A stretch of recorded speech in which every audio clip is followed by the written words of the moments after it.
జగన్ కొవ్వు పట్టి తిరుమల లడ్డూలో ఆవు కొవ్వును కలిపాడని బీజేపీ జిల్లా అధ్యక్షుడు జగదీశ్వర నాయుడు ఆరోపించారు. బుధవారం ఉదయం 11 గంటలకు గాంధీ విగ్రహం వద్ద పవన్ కళ్యాణ్ ప్రాయశ్చిత్త దీక్షకు మద్దతుగా జనసేన నాయకులు చేస్తున్న దీక్షలో ఆయన పాల్గొన్నారు. మీడియాతో మాట్లాడుతూ కోట్లాది మంది హిందువుల మనోభావాలు దెబ్బతినే విధంగా వైసీపీ హయాంలో తిరుమల ప్రతిష్టను దిగజారన్నారు. అలాగే లడ్డూలో పంది కొవ్వు, ఆవు కొవ్వు, చాప నూనెను కలిపి అడిగేవారు లేరని ఇష్టారాజ్యంగా వ్యవహరించారన్నారు. తిరుమల వెంకటేశ్వర స్వామిని అవహేళన చేసిన వైఎస్ రాజశేఖర రెడ్డికి ఏ గతి పట్టిందో అందరికీ తెలుసన్నారు. వైసీపీ నాయకులు చేస్తున్న అరాచకాలకు దేవుడే బుద్ధి చెబుతారన్నారు. జనసేన పార్టీ నాయకులు యశ్వంత్, జనసేన నాయకులు తదితరులు పాల్గొన్నారు.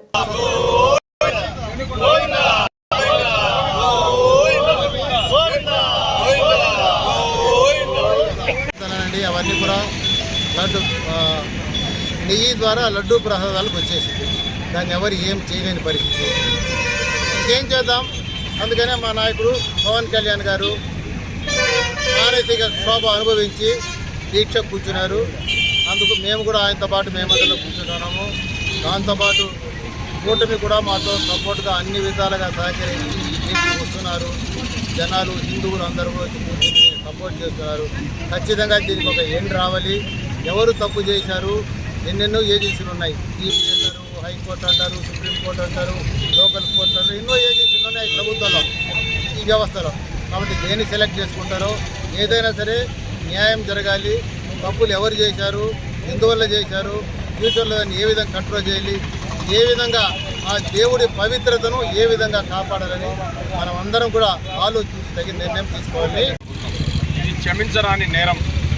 ప్రపంచంలోని కోట్లాది మంది హిందువులు తమ ఆరాధ్య దైవంగా భావించే వెంకటేశ్వర స్వామి ప్రసాదాన్ని, పరమ పవిత్రంగా భావించే ప్రసాదాన్ని కల్తీ చేయడం అంటే ఇంతకన్నా మహాపాతకం ఇంకొకటి ఉండదు.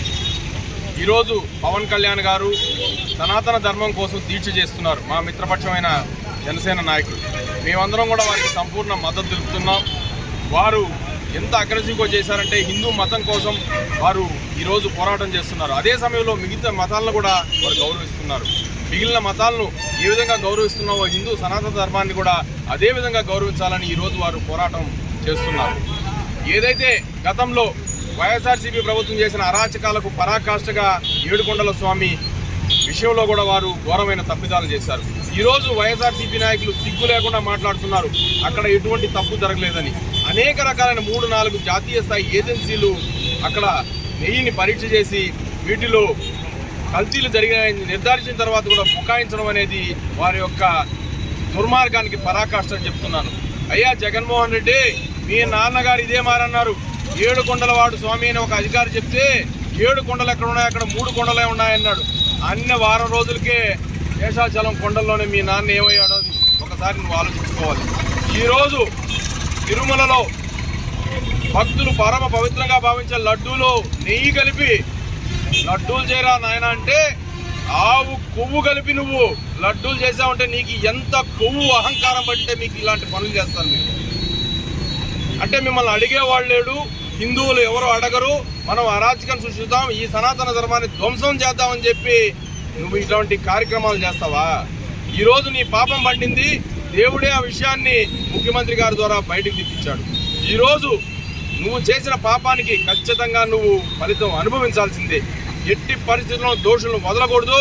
వీళ్ళందరినీ విచారించి సమగ్రమైన విచారణ చేసి కఠినమైన శిక్షలు విధించి ఆ భగవంతుడికి, అదేవిధంగా ఆయన నమ్ముకున్న కోట్లాది మంది హిందువులకి, భక్తుల మనోభావాలను దెబ్బతీశారు.